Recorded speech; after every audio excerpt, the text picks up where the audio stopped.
And welcome to News Today. My name is Kimini Nyamani. I'm coming up with this 20-month-old toddler steadily recovers in hospital in Sweden after being dumped in a pit latrine.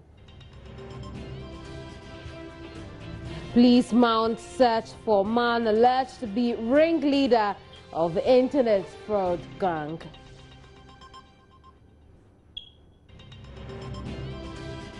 Five persons poisoned to death in the Jumura district in the western region.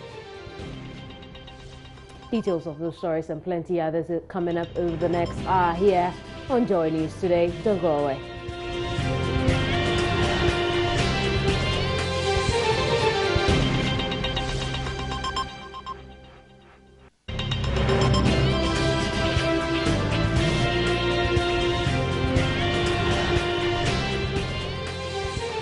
Hello and welcome to the program. My name is Kamini Nyamani Amano. Now, a 20-month-old toddler is recovering in hospital in Sweden after he was abducted and dumped in a pit latrine. The baby was picked up from his house as his mother and grandmother, who are his caretakers, were away attending a funeral service. Joy News reporter Lord Edu Asari has been to the town, and in a bit we should get more on this from him. In the meantime, though, we can take a look at some other issues.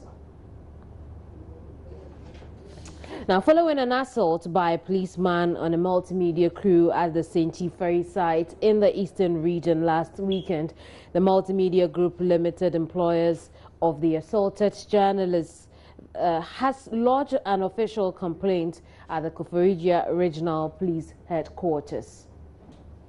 Indeed, upon a request, an invitation by the Eastern Regional Police Command to the Multimedia Group to have the persons involved in the assault case actually file an official complaint at the headquarters, the Multimedia Group actually heeded to this invitation, and on Wednesday, the crew, together with a few others, went to the place, the Eastern Regional Police Command, and upon arrival, we met with actually the Deputy Regional Police Commander in the person of ACP James Amataba, who welcomed the group and had a lengthy chat with them. And afterwards, he actually handed us over to the crimes office, the crime unit. And the crime officers on duty actually took statements from each individual who was present at the site when the assault occurred. And prior to this, on Tuesday as well, office from the Police Intelligence and Professional Standards, that is PIPS, also came over to the Multimedia Group, and in the midst of our lawyers and some superiors of ours, they actually had an interrogation. They interrogated the issues and spoke to all persons involved in the act, as well as took some written statements from the people as well. As you're well aware, the investigations, we are told, are being carried out at several other levels, not just at the Regional Police Command level. They're being carried out at several other levels. So we are just hoping that after all these, something worth it.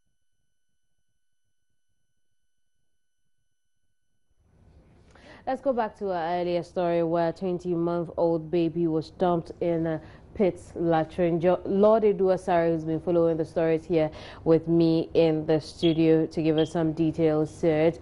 Thanks for joining us here. Now, what more can you tell us about this story? No. The boy lives in a compound house. The house is such that toddlers can play around and no one can really mind, because everyone knows that people are supervising. But then on Sunday, it so happened that the grandmother and then the mother, who are the caretakers of the little boy, go out for a funeral in the neighborhood, and then the boy gets picked up, kidnapped. And then when they get back, they make the announcement, we can't find the boy, where is he? And after 5 to 6 hours, one of the neighbors decided to take a shower because she had just gotten back. I spoke to her, and then this is what she had to say. Let's just listen to it. Let's take a listen to that then. The nature's call, I wanted to go and bath. When I went, I put the water there and I came to the toilet. But after easing myself, I was urinating when I heard the noise, tung tung, and a feeble noise, a voice, making So I shouted, Moses, Moses, Sir Moses, is your cat in the your cat is in the toilet again? Because prior to that, a cat fell in the toilet. And he said, no, my cat is not in the toilet. So I called my landlady, Amelia, there's something making noise in the toilet. And so bring torch. So a lot of people came because the people, we were all looking for the boy. So they came and they put the torch inside. It was the boy, and they brought him out. How is this boy doing? Right now, according to the grandmother who visited the boy recently, he's responding to treatment. He's not been able to eat, and so they feed him through the drip. But when they found him in the latrine, the pit latrine, they picked him up, he had maggots all over him, and then he had a bloated tummy. Maggots were in his ears, but his eyes were shut, fortunately. And the unfortunate thing about that is that the abductors put glue. They glued his eyes. Exactly. So till date, he still cannot open his eyes, and everyone is so traumatized over there. The twist to it is that the grandmother suspects foul play because he was bound at the feet and arms with some leaves, and so they're suspecting that maybe they wanted to use him for ritual purposes. So what is the police doing about this? The police are still investigating the story. When they found out about this, they arrested everyone in the house because they had to inquire and then find out exactly what went wrong. And right now, almost all of them have been bailed. There's left with 2 people in there. And so as we speak, there's an assertion that they are the prime suspect as it stands right now. And we'll follow through the story. Definitely. And bring more of it to our viewers. Now, away from that, the Energy Committee will this afternoon hold discussions with the Power Minister on matters relating to power ships. The power ships are being brought into the country to address the current power crisis here. The meeting is expected to look into contractual arrangements between the country and the contractors. Our parliamentary correspondent, Elton John Broby, has now joined me with some detail. Hello, Elton. I think we just lost Elton there. Would raise Elton over the telephone again and speak with him. But let's talk about another crime committed in Jomoro district of the Western region, where 5 persons have been poisoned to death. The 5, including 4 children, are believed to have died after eating gari laced with rodenticide. The suspect, Mauta Hoover, is currently in the grips of the police of the Jomoro district police command, and our reporter William Benjamin Peters files the following report. The suspect is in our custody and we are putting him before court. All that your correspondent told you is correct. He's 34 years and a fisherman in a community at Hafasme called Jawe, a fishing community. That is all I know about him. But currently we are putting him before court. The autopsy will be done. The docket will be prepared and sent to AG's office for study and advice. The advice that comes is what we comply with.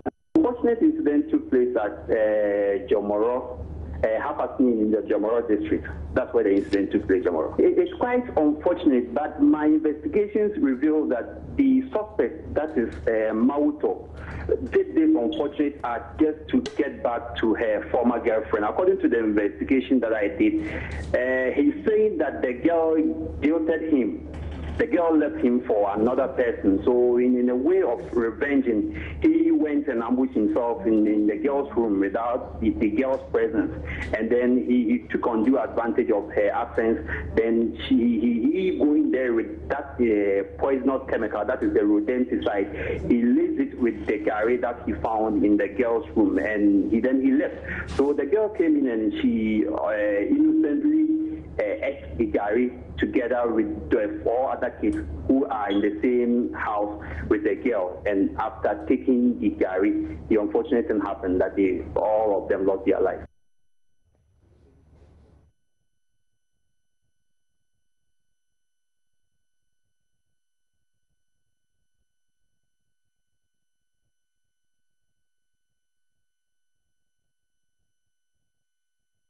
The suspect is in our custody and we are putting him before court. All that your correspondent told you is correct. He's 34 years and a fisherman in a community at Hafasme called Jawe, a fishing community. That is all I know about him. But currently we are putting him before court. The autopsy will be done. docket to be prepared and sent to AG's office for study and advice. The advice that comes is what we comply with.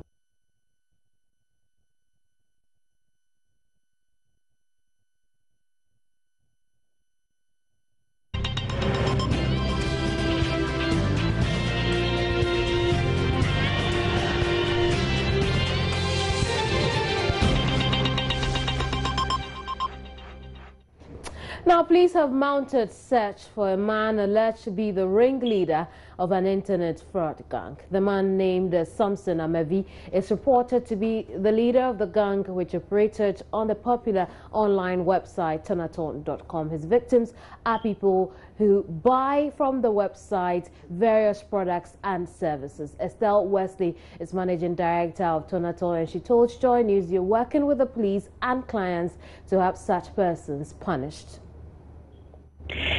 So it's very unfortunate, and we feel for those who run victims for these fraudsters. They are professionals, these fraudsters, and I think what's important to know here that this could happen offline. It also happen in normal life. If you go to your market, or if you happen to have a transaction offline, it could happen. So it's so important to use your common sense and safety rules for these things.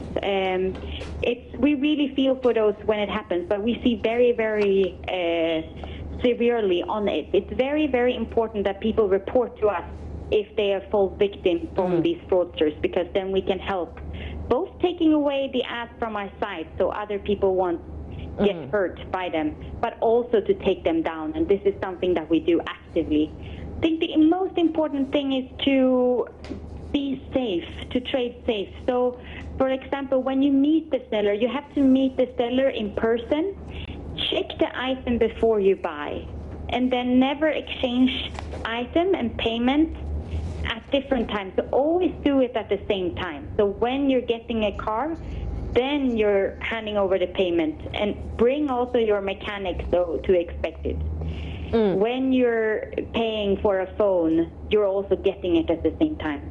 And then use your good sense. So there's quite often fraudsters that try to have prices that are far too low just because, everybody gets excited by a good deal.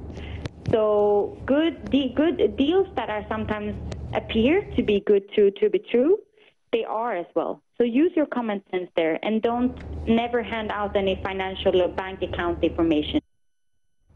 Now, the Energy Committee will this afternoon host discussions with the Power Minister on matters relating to power ships. These power ships are being brought into the country to address the current power crisis here.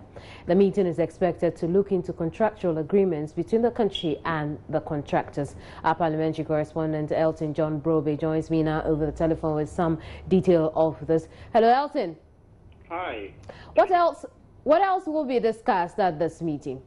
I think basically the meeting will look at the agreement that has been reached between the Ghana National Petroleum Corporation, the Electricity Company of Ghana, and Tower Power Group. So as you may be aware, there's already a letter of comfort signed by the Finance Minister, in which it says that pursuant to the agreement, the power purchase agreement, the Ghana National Petroleum Corporation has been requested to issue 2 bank guarantees of $50 million each to Car Power on behalf of the Electricity Company of Ghana. Now, the letter also confirm and make the following representation: that the government of Ghana is the sole shareholder of ECG and is committed to performing its shareholder obligations continuously, including ensuring the performance of ECG of its obligations under the PPA, and also says that they shall provide the necessary assistance and resources to shareholders of ECG to meet its obligation under the EPA. And the key aspect of this letter of comfort says that government shall ensure that GMPs is fully reimbursed by ECG in the event that amount utilized under the bank guarantee by Car Power remains unpaid after the termination of the PPA. Now, questions have been asked whether this commercial agreement, even though it is between the ECG, GMPs, and Car Power, and government is going to be the overall shareholder of ECG, this agreement will have to get some parliamentary approval before it can actualize. And And that question has been, I'm told that a member of parliament has actually filed an urgent question demanding answers on this particular issue. So this particular meeting will look at this particular contract and also establish whether or not the plenary, the committee of the whole, will have to decide on the terms of the contract before it can be approved, so that the power shift can come into the country. The meeting will start at 2 p.m. The Prime Minister is already in the House. The acting chairman of the committee, Gladys Mugab, is also in the committee room. My information that this will start at 2, and they will take a look at this contract between GMPT, EPG, and CAPA regarding the bringing in of this power shift to help address the current energy crisis we are experiencing in the country. Elton, for that update. Now we'll stay on energy just a bit longer, where the Energy Commission is pushing for the immediate deployment of solar home system to reduce dependence on the country's electricity generation system. Beatrice Edu is therefore, she's joined me over the telephone with some detail. Hello, Beatrice. Hello, Beatrice. Hello, Kemini. Beatrice, what more can you tell us about this push by the Energy Commission? Well, indeed, Dr. Kwame Ampofo, who is the chairman of the Energy Commission, has been speaking at this, energy aspect meeting, and he's basically saying that for a very long time, the country has depended on hydro for electricity and other orthodox means of getting power. But he thinks that it is time for the country to depend on solar energy because that is more reliable. And Kemini, you know that people have been complaining about the cost of energy, solar energy. He simply says that, that if you talk about the word expensive, it is relative, because if you compare you getting your things getting spoiled in the fridge and you having solar energy, which one will be more expensive for you to handle? And so he says that for those who are complaining that solar energy is very expensive, the Commission is considering looking at it. And there are a few of the ways he talked about looking at the cost. One of them is that the Commission is looking at agencies coming in with their equipment and pricing, and then the Commission will start in to regulate how much whatever panel they have should cost. And the Commission is also looking at credit facilities. And so that will be for addressing the cost of solar energy in the country. But why does the Commission think that solar power is the best way out of the current energy crisis? Well, as I said earlier, the Commission is saying that it is the best way because sun cannot be depleted, and every time you get sun, and with the solar panel and the batteries and the inverter, you're able to store the energy that you get through the panel from the sun, and so it is more dependable. Whether or not it rains, you can still have your solar power. And so it is the argument the Commission is making that is more reliable than the other sources that the country has been using so far. Very well, thank you very much for the information. Beatrice Edu joined us from the Energy Commission, where the Energy Commission is trying to whip up interest in the use of solar energy or solar systems at the home level. Let's talk some politics now, where the chairman of the New Patriotic Party, Paula Fuku, is asking the John Mahama-led administration to solve the litany of problems that plague the country and stop the politics of equalization. He says the current power crisis is as a result of mismanagement by the ruling National Democratic Congress, and finding a solution to this is solely the mandate of the governing party, not the opposition. He was speaking exclusively to Joy News after the Wongbo demonstration Wednesday. And the message is simple: get on with the job of managing the economy. We've given you a mandate to manage the economy, and you are mismanaging it. Get on with it and stop propaganda, and stop point scoring, and stop what was the word they used the other time? Equalization. I think that is what that's my impression. That's what I think Ghanaians were saying today.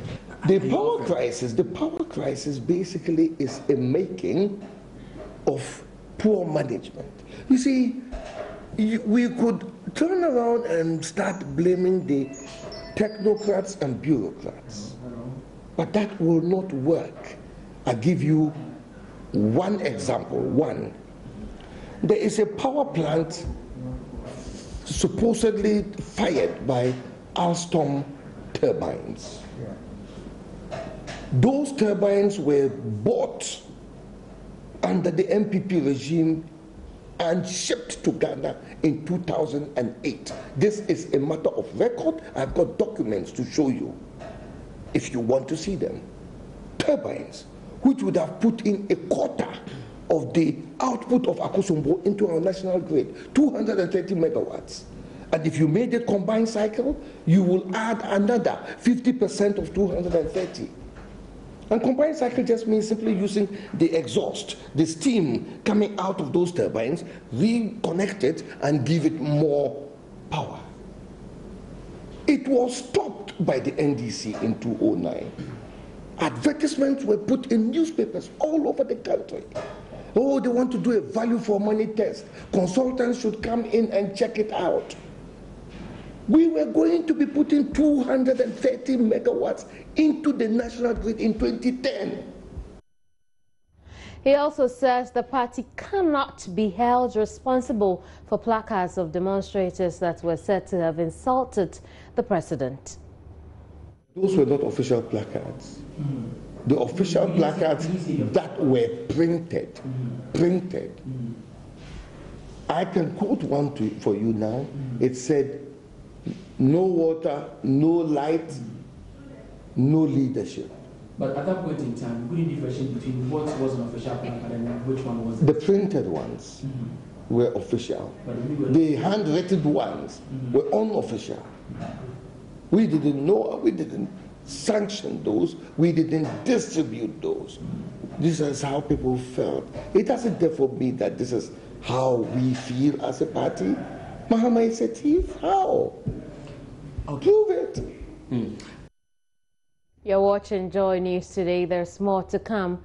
Don't go away.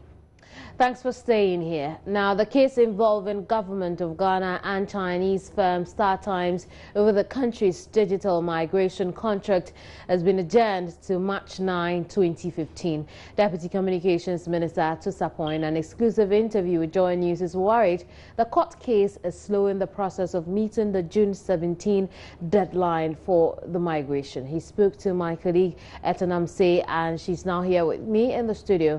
Tell us more about your conversation with Atusapo. All right. You know that one of the reasons, or the main reason why the contract was abrogated was because the firm could not bring on board or get a funding from the Chinese Exim Bank.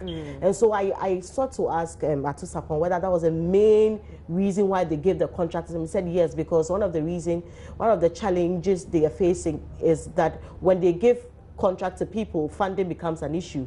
And so the people said they were going to get funding. That was why they gave them the contract. And so basically that's the main reason why. The contract was terminated. Yes, please. And I also wanted to find out whether really we'll be able to meet the June 17 deadline, because it means that right now you need to open for people to tender. It says no, already they placed some they made some announcements earlier on, and so there's some digitalization going on underground. And who is spearheading that digital movement? I'm told that the GIBA is working on that, and they've spoken to a few broadcasting houses in Ghana here, and they are helping with the whole digitalization. So it's going to go. But we don't have a new contract with any company yet. No, we don't have. We don't have. But it doesn't look like it will be StarTimes. That contract has been cancelled, and he also hopes that the 9th March hearing will favor Ghana, because it's slowing down the process of working on the whole digitalization. But in court today, what happened before the adjournment? It was a first hearing, and so both parties presented their case, and it was heard, but because it was the first time, they couldn't give ruling today. So they said, okay, I've heard both sides. Let me go and put my thoughts together and see who has a better case. And so ruling will be on 9th March. Well, thank you very much for that. Now, Communications Minister Dr. Edward Omane Boama has inspected projects being undertaken at the Kotoka International Airport to enhance security at the facility. The projects are expected to enhance border control as well as visa and permit issuing by the Ghana Immigration Service. Ivy Jemfi has more.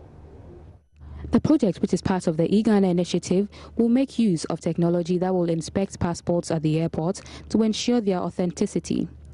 The director of the project demonstrated how the software works. Inside the passport there is a photo. The machine will scan the photo, will take the photo. And on the exit door you have cameras that is taking a live picture of me. The live picture is compared to the photo that is inside the passport. If there is a match, the door is opening. It verifies also that the passport is a genuine one. The minister also inspected 4 ongoing projects that is expected to harness and secure the information system of government institutions after completion. These projects are the Business Outsourcing Center, the National Data Center, and the headquarters for the National Communications Authority.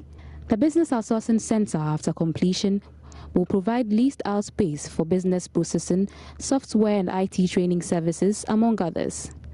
The facility is expected to enhance job ICT creation and provide a Grade A real estate infrastructure for companies.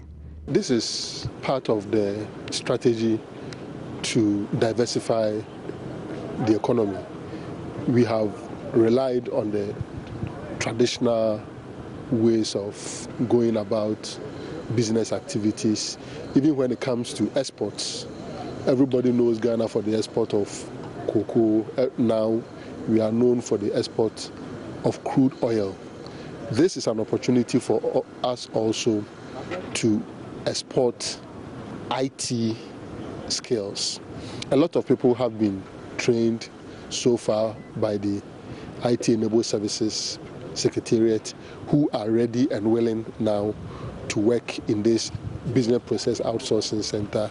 There are also some other graduates from GTUC, KNUST, the University of Ghana, who may just need some brush up, little refresher course to be able to work in such an environment.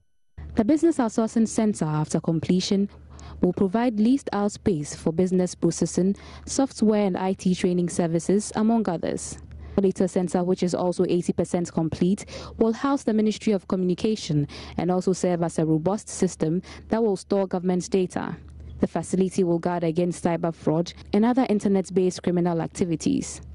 The data center also has what we call the CIRT, the Computer Incident Response Team, which is going to have about 25 people seated but running in batches, 24 hours a day, where the slightest incident of cyber attack will be detected, or if detected elsewhere, will be reported to them.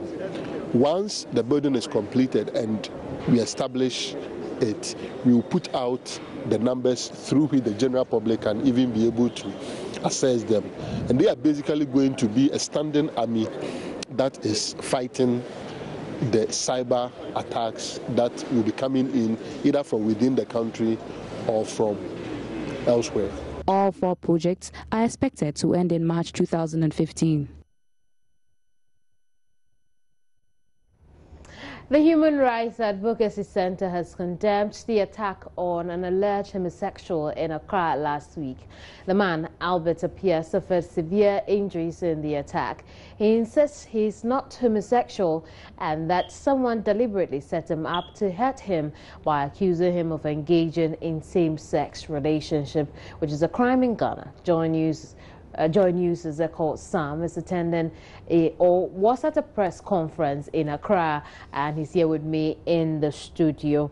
What is it that the Human Rights Advocacy Center has been saying? Well, they said a lot at the press conference. To them, the first port of call is that they are trying to trace the source of the video that went viral. And so once they get to know that this is the source of that particular video, they'll take the person on. And they have also issued a warning to anybody who would want to send the video out henceforth, that they should desist from that act, because you could also be found guilty of that particular crime. They say they are with Albert Appiah throughout this trial, and they will make sure that the police bring the perpetrators to book. But at the same time, they blame the police. Yes, they blame the police. They say that people have lost trust in the police service, especially as regards the way they treat issues that come to them. They say that their reaction to issues like this, the way they prosecute them, it takes a long time, and people are fed up with that particular delay, and so they resort to mob justice now instead of following the due course and getting to make sure that the police actually speed up the process so the perpetrators are brought to book. But what would the Human Rights Advocacy Center rather see going forward with this case? Well, they say that for them, you can't beat somebody up or lynch somebody because you suspect that the person has committed a crime, one crime or the other. And so once you realize that one person has committed a crime, all you have to do is catch the person, take the person to the police, and make sure that the law takes its course, and that mob justice is an abuse of human rights, basically. I see. Thank you very much for that update. Derek Akosam was at a press conference organized by the Human Rights Advocacy Center. There's business ahead here. Don't go away.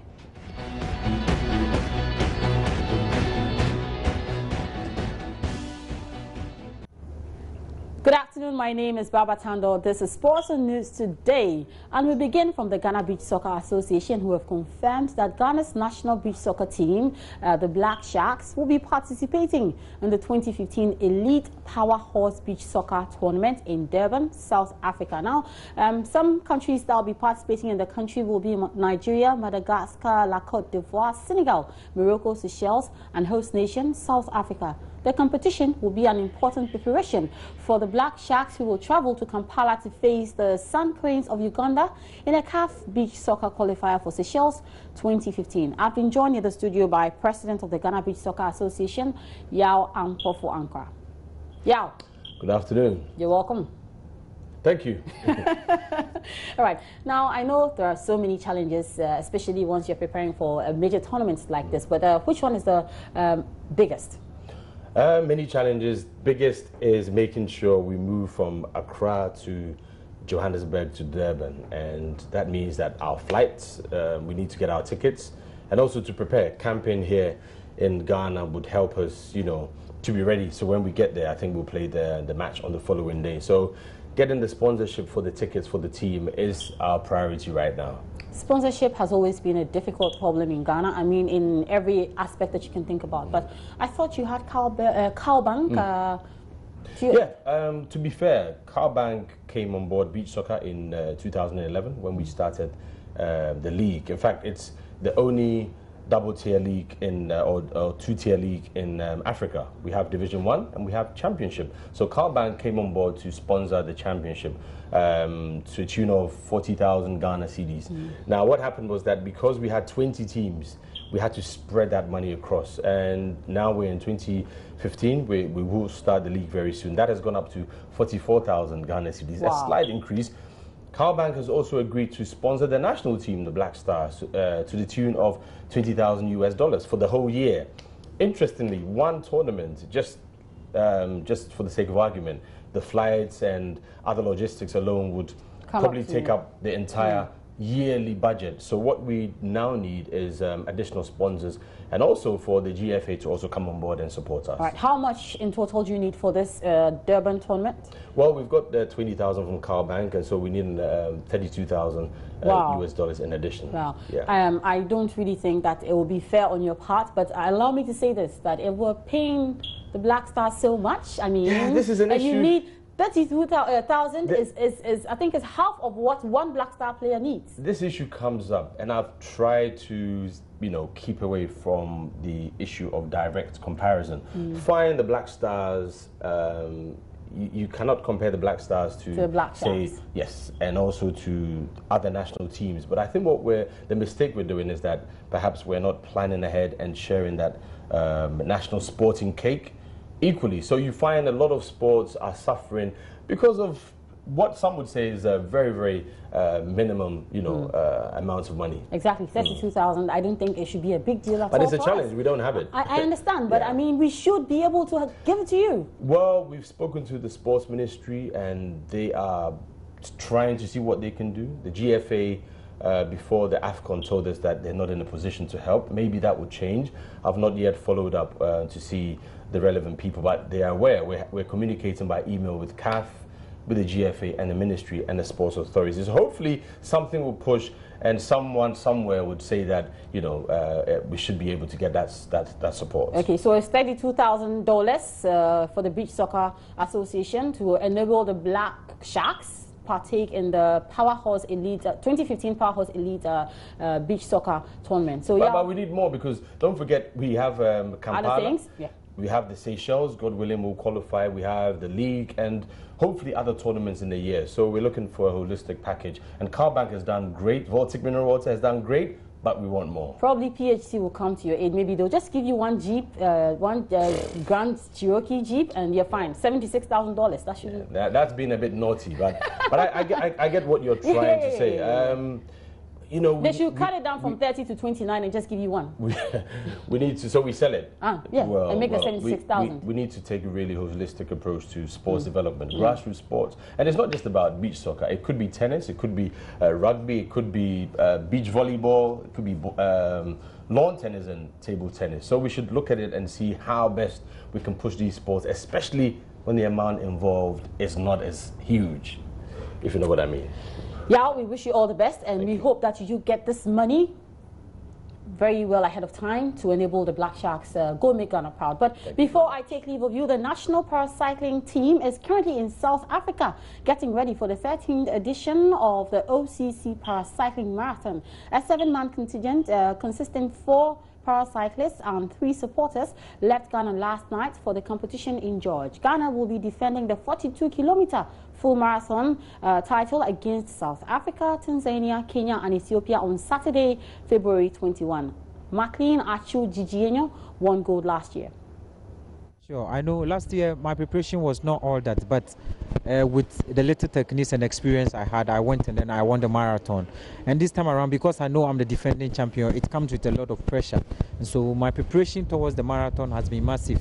The time I'm making for 42.2 kilometers is 1 hour 34 minutes. And I know with this time, when I go, I'm going to defend the title again and bring it to Ghana.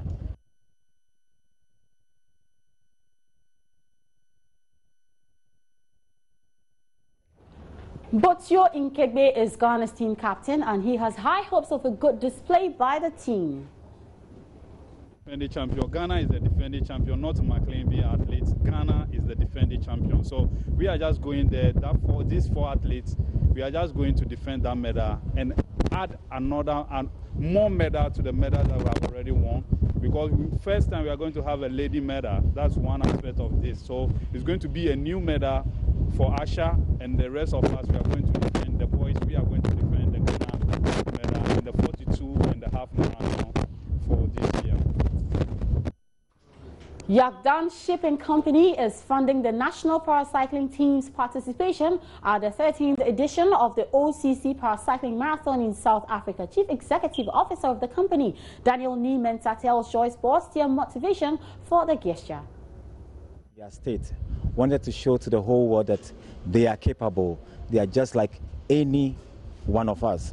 And they are ready to assist their own colleagues to be in their state, telling everyone that you can do better even in your condition. And when you underrate yourself, psychologically, everybody will underrate you. And they are ready to uplift the spirit. That's your sports for today. My name is Baba Tando. Have a good afternoon. Our top stories here on Joy News today. 20-month-old toddler recovering in hospital in Sweden after he was abducted and dumped in a pit latrine. Police mount search for man alleged to be the ringleader of an internet fraud gang. 5 persons have been poisoned to death. The 5 includes 4 children and are believed to have died after eating gari laced with rodenticide.